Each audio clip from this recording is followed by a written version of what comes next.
Is this your car? Yeah. Okay. I was this close to breaking the window out. It's not that hot. It's 95 degrees. It means it's over 100 inside the vehicle. I've been in there. The windows have to be cracked. There's got to be something. I was trying to keep the air conditioning in for him because I'm literally. Okay, go to open that door and crack the windows open for the dog, and I need your driver's license, please. The date is June 28th, 2023. The location, a Walmart parking lot in Crossroads, Texas. The clock strikes 9:14 p.m., and the temperature is lingering around a sweltering 90 degrees Fahrenheit. A recipe for disaster, or so it would seem.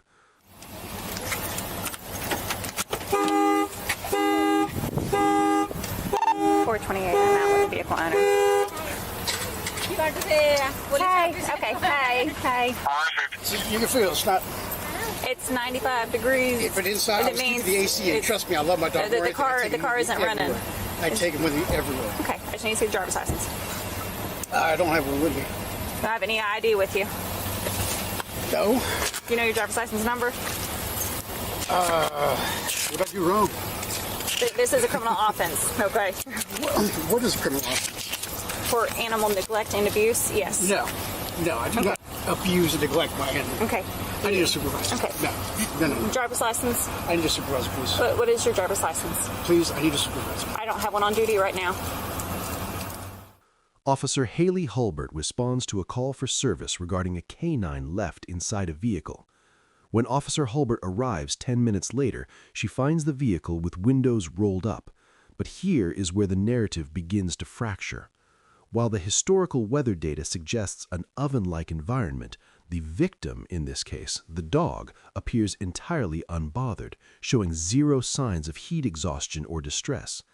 6 minutes into this investigation of a non-emergency, a citizen named Mr. Beard exits the store. What follows is not a conversation, but a masterclass in how quickly a consensual encounter can devolve when authority clashes with actual law.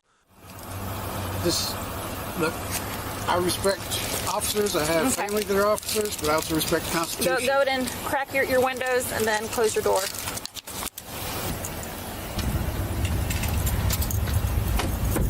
Wait out here. I'll call a supervisor and see if he can contact me by phone. All right. Okay, I'm out with the subject. He's out here. He's refusing to identify himself. He's now asking for a supervisor. He's asking for a supervisor? Okay. Are you back in route? Where are you at? Do you want to talk to him on the phone? No, I'm right down the street. Okay. I'll be there in a minute. Okay, all right. Thanks, bye. Okay. Supervisor's turning back around and he's going to come out. I would never know. I would just, it's not. This sunny. is some of the worst Yeah, but it's not sunny. temps. It's 95 degrees Right, but it's outside. not sunny. That That's why I was doesn't matter. keeping the air- It's If I cracked the windows, that would let the 95-degree air in. I literally had it freezing cold in there before I shut the car. I'm responding out to a call, okay? Sure, I understand. And this is me responding. I'm not telling you you're a dog owner, or anything Right. like that. Well, yeah, I am here because I still have to do my job. I have to identify you now, okay? Because I'm out here for an offense. No. Okay. That's not All right. the law. Okay. Well, I'll let you talk to the supervisor when he gets out here. This is a private parking lot. I'm not going to ask you about your vehicle. My main concern is just the dog's okay. And then for documentation purposes, I do have to put your information in there, okay? I'm not saying you're going to jail. I'm not saying you're being issued a citation. I'm just trying to do my job because everything has to be notated that I made contact, okay? And make sure that well-being of that animal is okay. Broken arrow. Both Sergeant Tyler and Officer Hullbert immediately attempts to play their trump card, the demand for identification. They operate under the assumption that Mr. Beard is lawfully detained and therefore his anonymity is a privilege he no longer possesses. But does a badge grant an officer the right to demand your papers simply because they are suspicious? In the state of Texas, the answer is a resounding no. This is where the officers collide headfirst with the reality of Texas Penal Code Section 38.02. This is the state's failure to identify statute, and it is incredibly specific. I mean, It's going to be closer to 100 degrees inside that vehicle. It's 95 degrees if I out crack here. the windows, I know it's going to be 95 degrees in there. I had it freezing cold. Your car is not running. I know. I shut it off. I closed the windows. I let the freezing cold air in there. Trust me, when I opened the door and got in there, it was colder inside than it was outside. Okay. I would not do that to my dog. I love my dog. Okay. He goes everywhere with me. This is my supervisor right here. How's it How you doing? How you doing, Sergeant Tyler? Nice to meet you, sir. Crossroads Police Fire. Just show you that I'm Sergeant Tyler. If you'd like to see my ID also. I'm sure if they vouch for you, they... Okay. Okay, so what did you speak with me about? Well, she, I guess, got a call about my dog. Yes, sir, we did. I parked the car, Uh-huh. and I had it freezing cold in there. I literally got it just sitting there. Okay. It got it freezing cold. Okay. It's not sunny anymore. Okay. So it's not, radiating heat or anything like that. Okay. And I went inside. I've been in there for 15 minutes. Okay. And, I mean,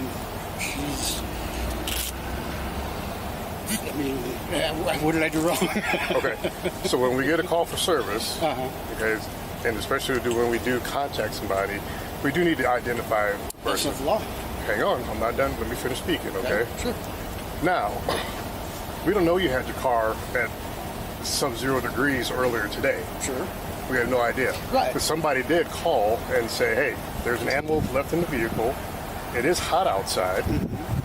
And the animal looks like it's in distress. Right. And you came Okay. here, investigated, and figured in distress. Right. I don't know about that. But you came here, investigated, That's and what- realized.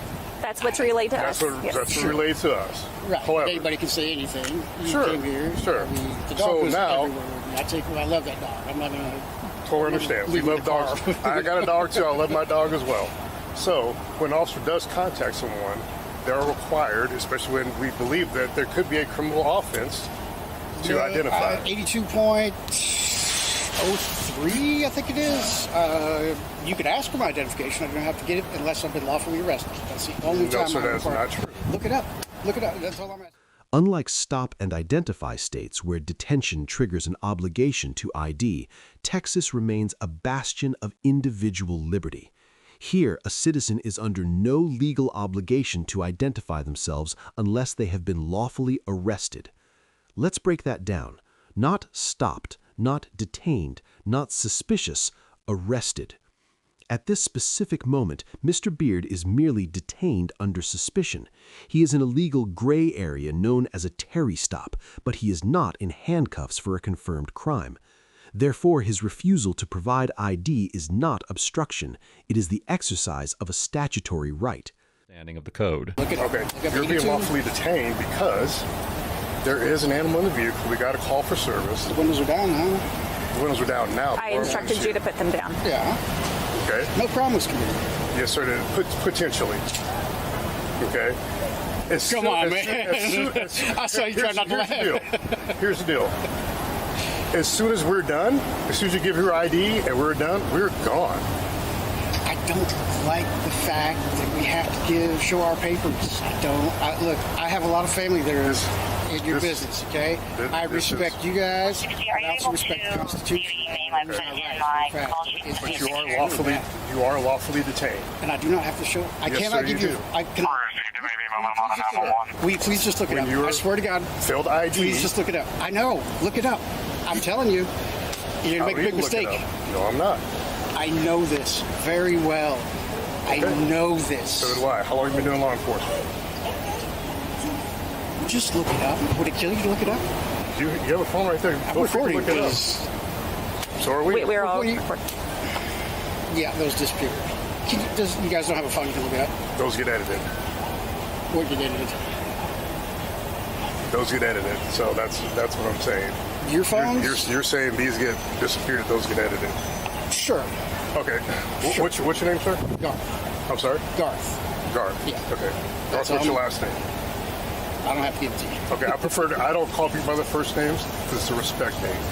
Okay. Nice try. Until I get to know them. It's not a nice try. This is what that's this actually country's how I become. operate. This is what this country. You guys are like addicted to IDs, and you don't even know the law. Here, you know what? I'll stop. I'll look it up. Go for it. I'm going to show you because you'll be very surprised. Look up Build ID. Yeah, I know. Okay. Very identified. A person commits an offense if he intentionally refuses to give his name, residence, address, or date of birth to a police officer who has lawfully arrested the person. They see that.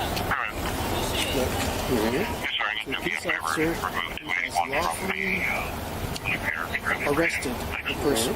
A person commits a crime. A person, look, it's right here. A person commits an offense. Read it yourself. Yes, and you let me read it again to you. A person commits an offense. You totally not under. You didn't understand. This says I can't give you a false name. This is a different section. This is the first one. But the officer's errors don't stop there. They seem to believe that identifying yourself means physically handing over a driver's license. This is a fabrication. Even if Mr. Beard were under arrest, which he is not, Section 38.02 only requires a person to verbally provide their name, residence address, and date of birth. There is no requirement in the Penal Code to surrender a plastic card to a police officer outside of operating a motor vehicle on a public roadway. Despite Mr. Beard struggling to recall the exact section number in the heat of the moment, his grasp of the legal concept is ironclad. The officers, conversely, are trying to enforce a law that simply does not exist. That's not my problem. It really isn't. It is. No, it isn't. Okay, here's the deal. Here's what can happen because you're refusing to identify yourself. Hold on a second. Hold on a second. And say, here's Hold who I on. am So because you're going hang on, to arrest me for refusing to identify That's myself. what you just read it. I read, yeah, Now, I cannot give you a the face other name. part of it is- But why don't you please pull it up? I swear to God, I'm not lying here. There was two different sections I read, okay? Hang on, listen to me. Oh my God. The other part of it is that when you do that, the other consequence is now we have to impound your dog, and we don't want to do that either. You said you love your dog. Yeah, that would be retaliation. No, sir, it's not. We can't leave the dog If you guys here. want a massive lawsuit on your hands, I mean, you How guys is that retaliation? We can't leave the dog here in the car by itself. really, Yes, sir. you're gonna. I'm letting you know what the consequences are. This is America. This is what you're doing to a citizen, okay? All I did was go inside, grab some clothes quick. I sat in the car, got it. Yeah, somebody call. Okay, that's what you do. I mean, that doesn't mean I do anything wrong. You know, Let me ask you this. What is your end goal here? to get you guys need to be educated. You really don't understand that Okay. what I'm telling you is actually the truth. And you got and police officers So what is your end goal? not understand. To go on about my way. So is ours. Okay, Get you well, on go. your way. But you You have are this prolonging addiction this. to ID. I'm not prolonging this. This is No, unlawful no, detainment. this is our duty. We have to identify you. Show me the law. You just read it out loud. I know, and you're not understanding because I just read it to you. I know. We understand it. We do this day in and day out. Okay. I came and investigated. Realized there was no crime. We don't know that. And now we have failure to identify. No, you don't. My goodness, were you- ma'am, you need to really get educated. Why won't you read it? I wouldn't lie to you. Just look it up. You won't even read it. That's how bad it is that you won't even read it. I'm telling you. I'm out here with someone that I do not know who I'm out here with. I'm not going to get distracted in a cell phone or a computer. To read the law? You'd rather just arrest me? I don't need to read the law. Yeah, you We do. do this day in and day out. Improperly, apparently. But you don't know that, so you have no reasonable articulable suspicion. Yes. No, you just said. If a crime has been committed or is about to be committed. Sergeant Tyler operates under a dangerous misconception common in modern policing, the idea that a call for service acts as a magical shield against the Fourth Amendment. He believes that because the phone rang, he now possesses the absolute authority to detain and interrogate. But does an anonymous tip automatically grant an officer the power to seize a citizen? To answer this, we must distinguish between a welfare check and a criminal detention. When Officer Hullbert arrived, she was engaging in community caretaking. She had every right and arguably a moral duty to walk up to that vehicle and ensure the animal wasn't cooking alive. That is good police work. However, the moment she decided Mr. Beard was not free to leave, she flipped a switch.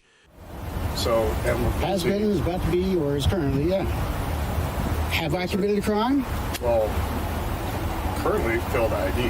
That's not a crime. It's only a crime if you've been lawfully arrested. And if you take the time to just read the freaking statute, you realize this.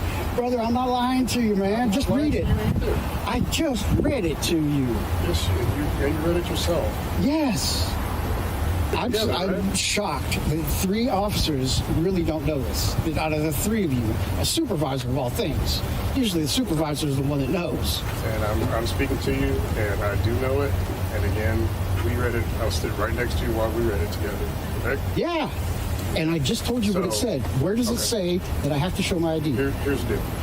Where does it say that I have to show my ID and what I just read to you? In 3002, you just read. What part?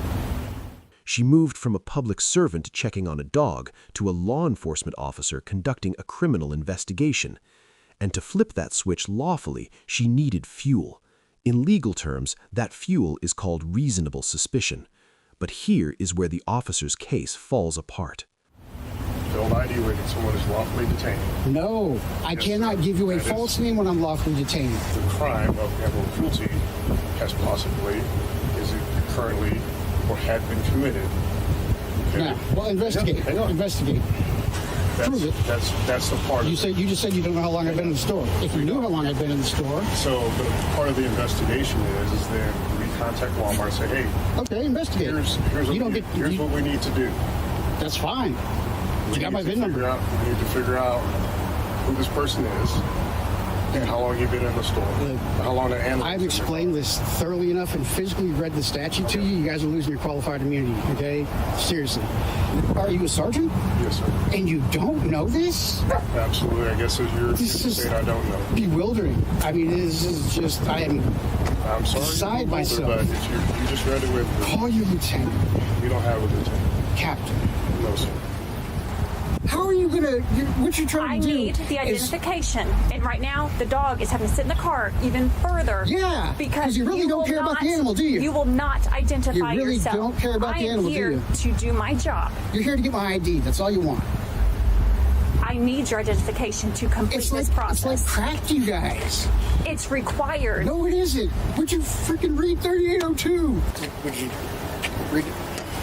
It's right there. No. It's right there. You're not even gonna read it.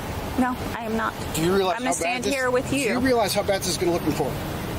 That's fine. When you refuse to read the statute, I am on a call. I'm Yeah. not burying my face in a computer. to find a law, you don't care. You think I you don't know have the to. law. You don't have to. You don't have to know the law. I already know it. Please, when you go home, look at 3002. I've read it. I read it. I studied it. Okay. I tested over it. Right, but you're interpreting it improperly. All right.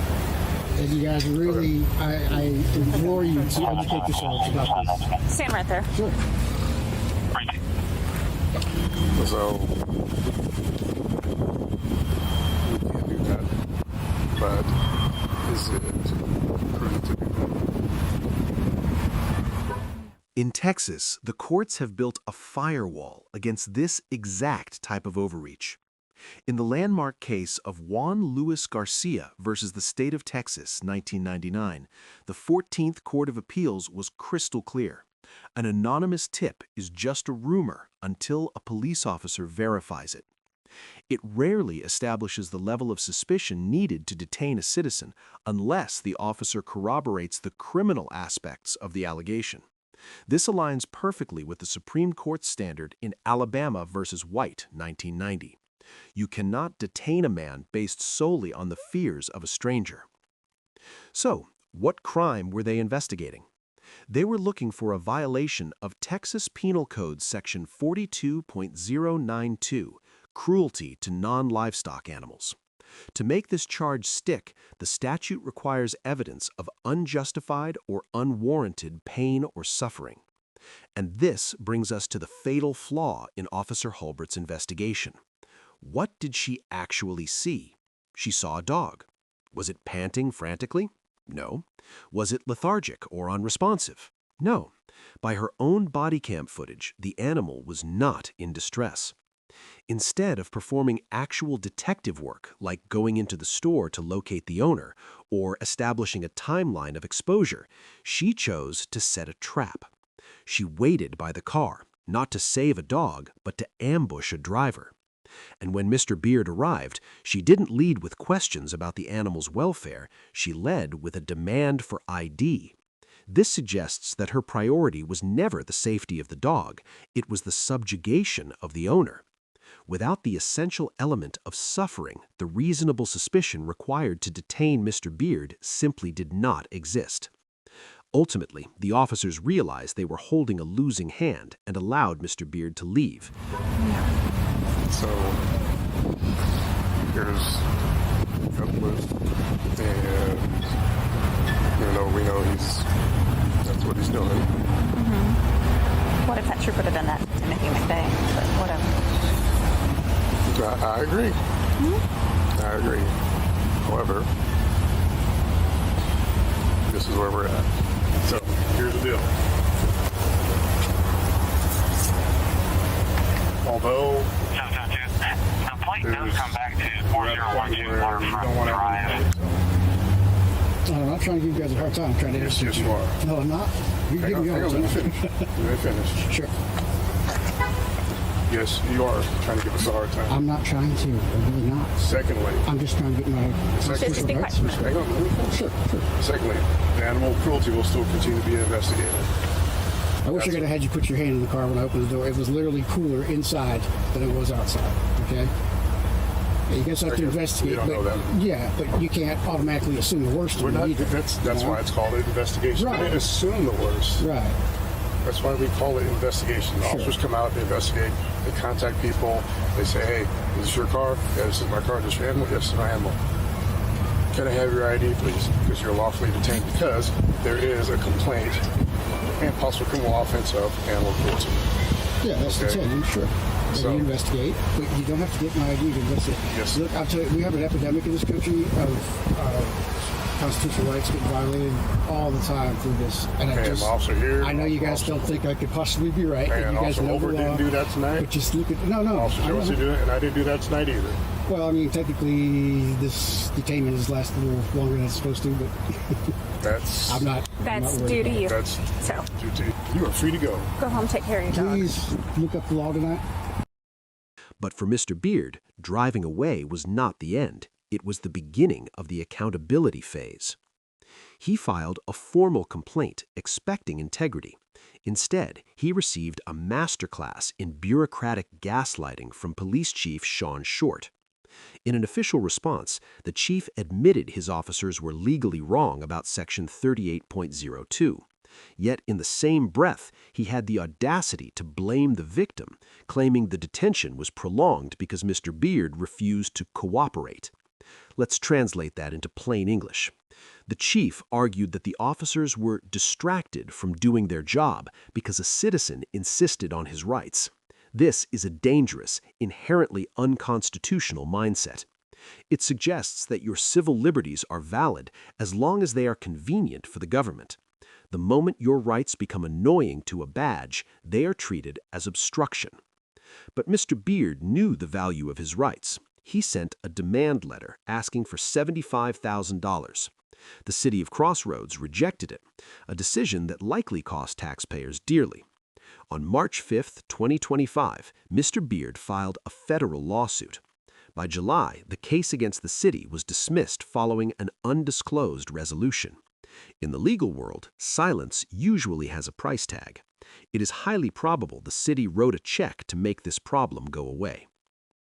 For the Crossroads Police Department, grade F. They failed at every level.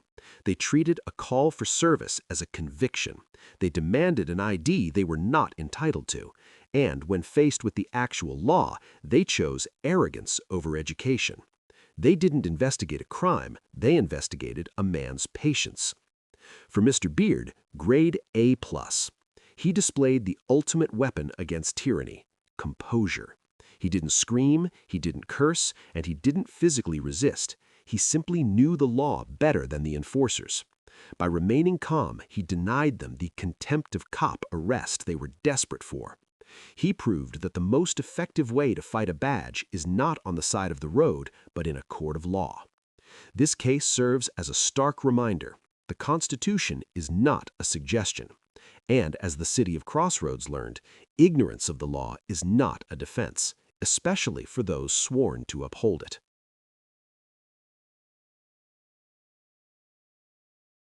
So basically, I'm wearing this for my protection because when I go out in public, there's people always trying to with me, especially here in East Stewart. Okay. So what am I doing wrong? This guy.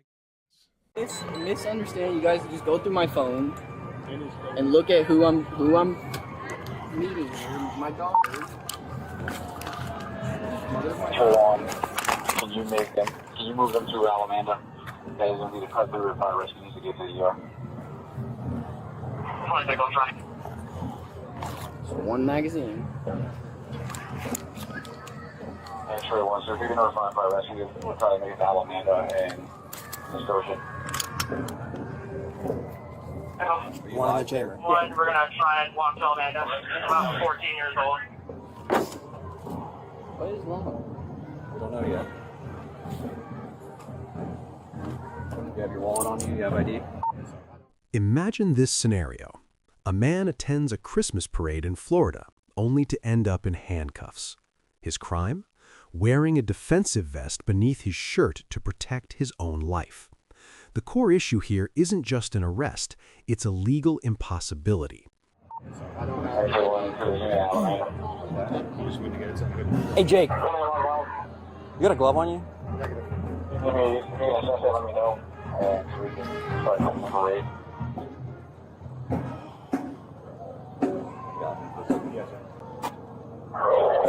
Hey, spread your feet to the left. Spread your feet. Yeah, Jake, it's on the hood. We're going to walk in on your side, walk on the south side with my light on. No, I got the signal 0. I've got the signal 0. Okay. That round, I just want to collect it. Okay. Did you eject? Yeah. 26. Yeah, I just want to collect that round. But actually, it doesn't matter. Yeah. It's on the truck. What's that? 371087549. The cuff is killing my fucking hand, dude. I swear on everything. It's about to rip my hand. Problem 1, My 429. left hand. Thank you. Back on 1. You just, like, I'm trying to relax. It's hurting, dude, bad. I'm saying. Because your watch. Yeah. Something's bad. Is that better? Yeah. I need to report to leave by 34 on the call while the vehicle is being removed. Oh.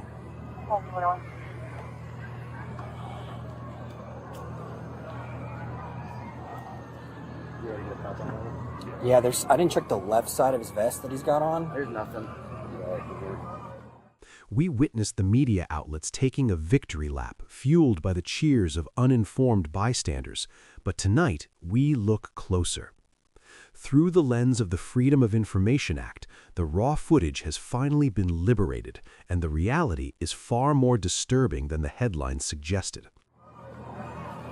So basically, I'm wearing this for my protection because when I go out in public, there's people always trying to with me, especially here in East Stewart. Okay. So what am I doing wrong?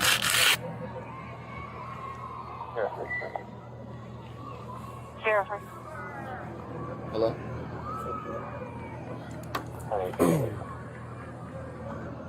Nice horses.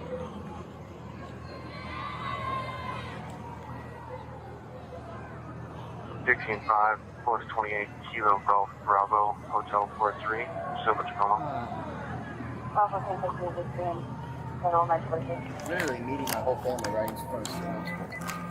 They're waiting for me as like. Okay. Have any weapons on them? No. They own firearms, but I doubt they have them on them. They ran out the house trying to meet my baby mother and her daughter. you ID'd him yet or no? I can tell you my name. What's your first name, man? Matthew. What's your middle initial? A. And last name? Beagle. Spell it. B-A-G-L-E. B-A. B. B. 181. What's your birthday? 1206. 06. What year? It's 2000. 1943. What's a good address for you? We're gonna take our time. We gotta do a little bit of research and stuff like that, so we're just gonna be chilling right here for a minute. Oh, you're good, dude. This brings us to a terrifying truth about modern liberty. Lawful conduct does not and cannot magically morph into a crime simply because a police officer or a nervous bystander feels afraid. Let's be clear. My constitutional rights do not end where your irrational fear of a legal object begins. I just really want to see my daughter. Am I allowed to put my feet together? Still spread. 6:30. Name, date of birth. How did we get to this point? Because I kind of walked This in guy, after the fact. this guy thought I was following him up the parade, but I was just trying to get to Stewart Middle School to see my family. Gotcha. Standing there at BP. Do you know the guy? No idea who the guy is. But I know I'm well known, so. Why is that? Just had a long history in this town. Wow. Not bad, just have had a lot of history. I don't know you. Are you new? No. What was your name? I didn't catch it. Matthew. Matthew what? Beagle. Eagle? Don't know you. What's your last name, Matthew? Beagle. Yeah. Like the dog. Can you turn towards me?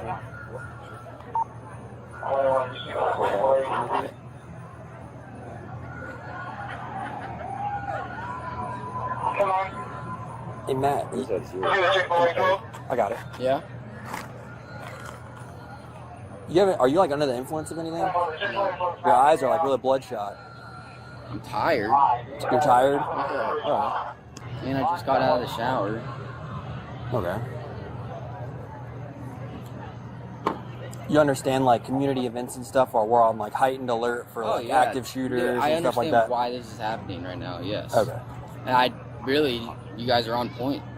So, Yeah, it so makes me feel glad that you guys are doing your job. Let's rewind to last December. The national news cycle briefly exploded with a sensational story from Martin County. Disaster narrowly averted. An armed man in a bulletproof vest detained amidst holiday festivities. The picture painted was one of terror, a potential tragedy stopped by heroic intervention. But is that what really happened? So who was this alleged maniac? We are presented with a citizen attending a public event, wearing concealed body armor, carrying a concealed pistol, and possessing a knife. To the untrained eye, this inventory sounds like a threat, but in a courtroom, does it hold water? We must ask the hard questions that the initial reports ignored. Question 1. Is wearing body armor a crime in the state of Florida? The illegal answer is a definitive no. Question 2. Is carrying a concealed firearm illegal for a law-abiding citizen under Florida's constitutional carry standards? Absolutely not. Carrying a knife? Also protected. This creates a disturbing dissonance. Florida is heralded as a bastion of the Second Amendment, yet here we see a citizen stripped of his freedom for exercising those exact rights. How do we reconcile the law with the enforcement? The news cycle abandoned this story the moment the fear subsided, but the evidence remains. By obtaining the official police reports and the raw body camera data, despite the county's attempt to discourage transparency with a hefty price tag, we can finally bypass the narrative and examine the facts. Let's step behind the yellow tape and watch the body cam from the very beginning. But I really am here just wearing this as protection, same reason you guys are. I'm just trying to see my daughter. You'll see it all on my phone. You can start me a call, or they may put me on one. Gladly unlock it for you and go through it. And I also had a person show up to my doorstep last night and threatened to do a lot of stuff. I have it on camera. I was going to make a police report, but I never got the chance. So it's just kind of like a heightened. That doesn't. I mean, that's like not normal for like like. They're banging on my door in the middle of the night saying they're gonna kill me. Yeah, no. Well, like why? I don't I have understand. no idea. I don't even know who it is. Some crazy person just came in the middle of the night. I have a video of it.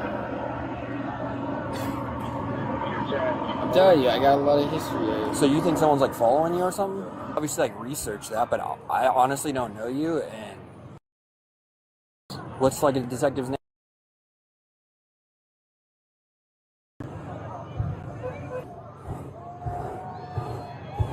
You said you were gonna report it, but you didn't. Any reason you didn't?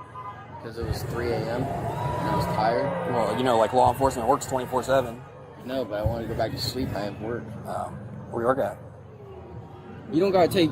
Are you taking me down to the station to ask some questions? Honestly, I don't know yet. I really kind of just walked up on this, so as soon as they say what we're gonna do, we'll do that. But for now, you're just detained until they figure out what's going on. Crucially, the body camera activation begins after the Fourth Amendment seizure has already occurred. The scene is set, a citizen surrounded, disarmed, and under interrogation. The pivotal moment of initial contact, the legal foundation for this entire encounter, is absent from the video record. While we will dissect the officer's written justification shortly, observe the demeanor of the suspect right now. Does this look like a man in the throes of a mental health crisis? Is he erratic? Is he combative? Or is he simply a citizen confused by the sudden loss of his liberty? We identify the detainee as Matthew Beagle. His behavior is a textbook example of what law enforcement claims they want: complete and total cooperation. He answers every inquiry. He offers no resistance. He poses zero threat. Yet notice the power dynamic. While he provides transparency, the officers provide him with nothing but continued restraint. In a free society, does politeness warrant indefinite detention without articulated suspicion of a crime? Here, the dynamic shifts. The officer invites Matthew to explain the sequence of events. Listen closely to his perspective. It is the sound of a man trying to rationalize an irrational situation. And then, the tactic emerges. Why are your eyes bloodshot? This is not a medical observation. It is a psychological breaching tool known as gaslighting. Look at the footage yourself. His eyes appear normal, but by asserting a falsehood as fact, the officer forces Matthew into a defensive posture. Well, I'm not lying to you, so. If I was coming here to do harm, you think I'd have one mag? For protection.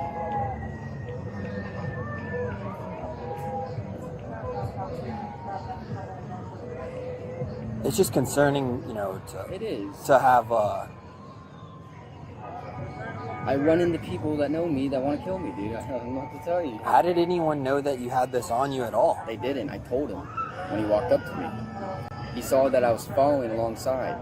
Great, but I'm just walking, trying to get to Stewart Middle School. What'd you tell him? I told him, hey, I have a gun and a vest on me. And he freaked out and grabbed me. Okay. But I was just telling him because he came up to me with the light. Were you nervous he was going to do something? No. I just wanted to tell him so he didn't freak out. Oh. And then he freaked out? Yeah. That worked out. Right? I'm very cool with you guys. I've never ever had a problem with anything. That's why I was exclaiming that I have a firearm on me and a vest. Yeah, we want that all off. Hold on, let me just do a couple of photos. You gotta. I'm live. You already took photo? Okay, there you go. All right, very good. Yep. No. No? All right. 1 second. Let me get these off. You're gonna have to take everything off. But he's not gonna come out with his cuffs on. Suddenly, an innocent man is scrambling to explain a condition that doesn't exist. This is a classic fishing expedition. They are casting a line, hoping Matthew will bite and reveal something, anything incriminating. Never forget, police are legally permitted to lie to you during an investigation. Your best defense isn't an explanation, it's silence. Compliance here is not saving him, it's merely giving them more ammunition. Matthew's explanation is simple, human, and tragic. He isn't a lurking predator. He is a father looking for his daughter in a crowd. The suspicious behavior of walking back and forth, that is the universal body language of a parent trying to locate a lost child. As for the body armor, he reveals a chilling context, credible threats against his life. And then the plot thickens. Matthew offers a specific, verifiable reason for his tactical gear, a reason that should have immediately de-escalated the situation. He reveals that he wasn't just a random citizen, he was a former asset, an informant for this very agency. The sudden audio redactions in the footage are deafening proof of this sensitive history. So let's tally the score. We have a man with a lawful gun, lawful armor, and a documented history of risking his safety to help law enforcement, yet he remains in chains, his valid explanations bouncing off a wall of blue silence. Since the body camera conveniently failed to capture the genesis of this encounter, we must turn to the official police report to reconstruct the scene. Fuck. Turn this way. Let me see the shoulder. I think I can remove this. Yeah, it's got Velcro in there. There you go. There you go.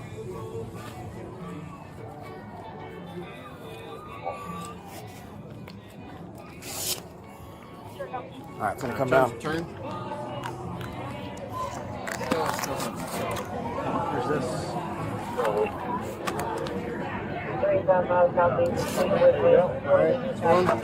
There's the other.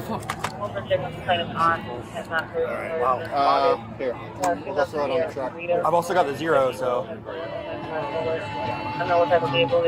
You guys have like a paper bag? Yeah, Joe, are you good with him now? Open the trunk. Go ahead, come in.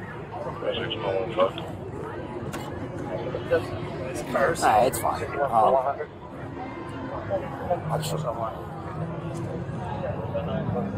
Nothing else. I'm just making sure, buddy. That's my job.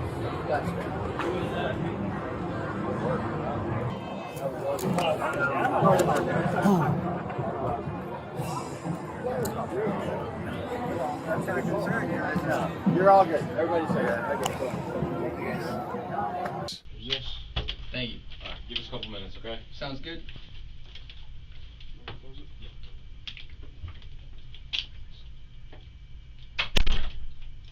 I am gonna step out again, and we'll be right back. Okay? How long is this gonna take? Because I got a lot to do tomorrow. And I can't give you a time, but I can. The document paints a picture of high anxiety, a department on edge about mass casualty events and threats against Congressman Brian Mast. In this heightened state of alert, everything looks like a nail to a hammer. The report sets the stage not with facts of a crime, but with an atmosphere of hypothetical danger. The report alleges that a staffer observed a male paralleling the congressman. The suspect's description? Jeans, a jean jacket, a baseball cap. To a layman, this is casual attire. To a hyper-vigilant security detail, it was a threat profile. The officer notes that Matthew was wearing cold weather clothes on a warm evening where the officer himself was sweating. While odd fashion choices are not a felony, in the eyes of the police, this deviation from the norm became a building block for reasonable suspicion. The officer approaches. Matthew turns his body away and motions to leave, a movement law enforcement often labels as furtive or flight risk, but which a defense attorney might simply call exercising the right to walk away from a consensual encounter. The officer shines a flashlight, an act of dominance. Matthew's response? He states clearly, "Looking for my daughter." The officer spots the outline of the vest, and here is the critical moment. When asked, Matthew does not lie. He admits to the vest. He admits to the firearm. Total transparency. Yet based on the totality of circumstances, wearing warm clothes, walking near a politician, and possessing legal defensive gear, the officer initiates a physical seizure. But I can tell you that... And my family's probably freaking out because they were waiting on me at the parade. I was walking to them. You were walking to your family? I was on the phone with my baby mother. So basically I'm walking down the sidewalk, and I guess because I'm walking the same fucking speed as one of the cops. He looks over at me and then like walks up to me with a light, shines in my face, and asks who I am. I said, "Hey, I'm Matthew. I have a gun on me, just to let you know." He instantly grabs me and throws me up against the car. Okay. I have all this text messages, everything. You can go on my phone and look. Text message for what? Meeting up with my family. Oh, with Carly and them. Yeah. Okay. I was literally on the phone with them as he fucking What's came up up with to the me. mess? I'm scared about my life. People are showing up to my shit threatening to kill me, bro. Okay. Dude, I'm not showing up trying to do anything. I wouldn't have fucking one mag. Like, I don't know what they think I'm doing or whatever this is. I'm just literally protecting myself. Just give me a second, Matt, because obviously there's a lot, right? Like, regardless of the fact. What is there a lot of? You had a, listen, hear me out. You had a vest on? Concealed. Yeah, 100%. Underneath shirt clothing. But you're at a place that's public with everything going on. That's why That's why I had it on. And I get it. Like, I literally told. No, and you said yesterday night someone was there Threatening me. I got the video. On your Ring camera door? Yes. Okay, on your phone. Yes. Did you explain anything to Dad? A little bit. A little bit? Okay. Just that he was walking around the parade with a ballistic vest under his jacket, he had a gun on him. Just given the circumstances, a little off-putting, kind of weird, heavily crowded place. You know, we got political figures there, so dignitaries, it's just kind of a... He grabs Matthew, he handcuffs him, and just like that, a citizen looking for his daughter becomes a prisoner of the state. The report confirms they found the gun, the vest, and a knife. But did they find a crime? That remains the million-dollar question. We have just reviewed the sanitized, bureaucratic prose of the official police report. Now, let's juxtapose that against the raw, unfiltered reality captured by the body camera. The scene shifts to the precinct, yet the status of our subject remains unchanged. Shackles on, freedom gone. 60 minutes have evaporated since the initial seizure. Matthew has provided his identity, his digital life, and his complete cooperation. Yet, without a single articulated crime, he is chained to a table. This raises a terrifying question for every citizen. If innocence isn't the key to these handcuffs, what is? Then a detective enters to perform a ritual that is suspiciously late, the Miranda warnings. Legally, these rights attach during custodial interrogation. Matthew has been in custody and questioned for over an hour. By reading these rights now, the state is attempting to retroactively sanitize a potential civil rights violation. Any defense attorney worth their salt would argue that everything said prior to this moment is the fruit of the poisonous tree, evidence obtained illegally that should never see the inside of a courtroom. Enter Detective Number 2. The dynamic here suggests a prior history, perhaps a relic of Matthew's past cooperation, but notice the futility of the exchange. Matthew unlocks his phone, a digital search warrant waiver, and repeats his story with robotic consistency. He isn't the madman stalking a congressman. That's what brought us here, so I got you. At least a little bit of background. So, and for the most part, I mean, we're going to get the most amount of information from you guys, so that's kind of why we were giving you a call. I mean, is he being charged with anything right now? No, not a... No. Okay. Because, yeah, I mean, I know obviously... So where are we at with him? We want to get as much information as you're willing to provide us. Like we told you on the phone, we're not here to get him arrested or... He was just coming to see his daughter. Okay. Like, his daughter was sick this week. He didn't get a chance to see her. She was finally feeling better. Carly got out of the house for a little bit. We were all going to, like, meet up. It was kind of last minute. I was like, hey, Matt, we're going to go to the parade. Carly's going to meet us here. I sent him text messages like, here, this is where we're going to be. Like, come find us. He goes to the wrong end of the parade. And then he's like, I'm like, well, just freaking walk it. Like, run it. Like, you know, just meet us down at our end where we're at. We're at the end of the parade at Stewart Middle School. Yeah, it's going to suck for you, but just get down here. I don't know how long your daughter's going to hold up, kind of thing.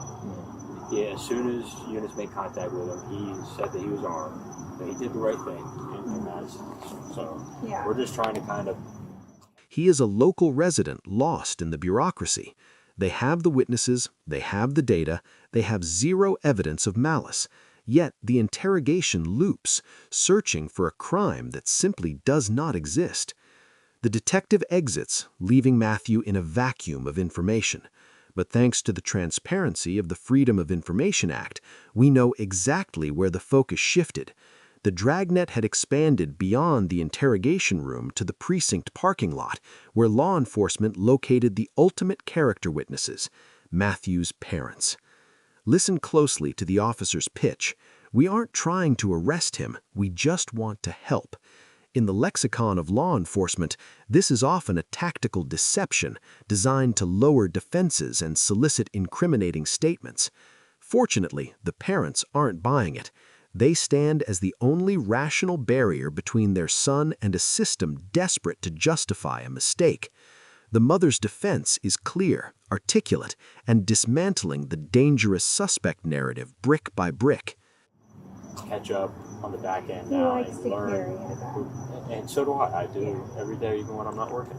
But we're trying to learn a little bit more about him to kind of disprove any suspicions that we initially had. Yeah, So he is not interested right now for carrying around a ballistic vest, obviously you're allowed to do it. It's not illegal. It's strange. It's obviously abnormal. It's another thing we're trying to figure out why. What would. And just to give a little bit more background on Matt, so he is a gun enthusiast. He worked at Continental Shooting Center for a while. He's done gun instruction. He is very safe. He's very responsible. Taught a lot of people safety. Obviously, this is America. A Right. lot of people have guns. Right. Yeah. And in Florida, you can conceal and open carry a gun with no permit or anything. So Right. that in itself there's nothing wrong with that. But Yeah. just everything added together, heavily crowded area. No, I get it. I totally, 100%. Shall we take him home? Thank you. I'm still horrified about what happened, and it should not have happened. Sounds like he was up to no good and planning for something bad. I'm live. Oh, you took photo? Okay, there you go. All right, very good. Yep. You can't go on Ocean 4. That's not a concern. You're all good. Everybody's safe.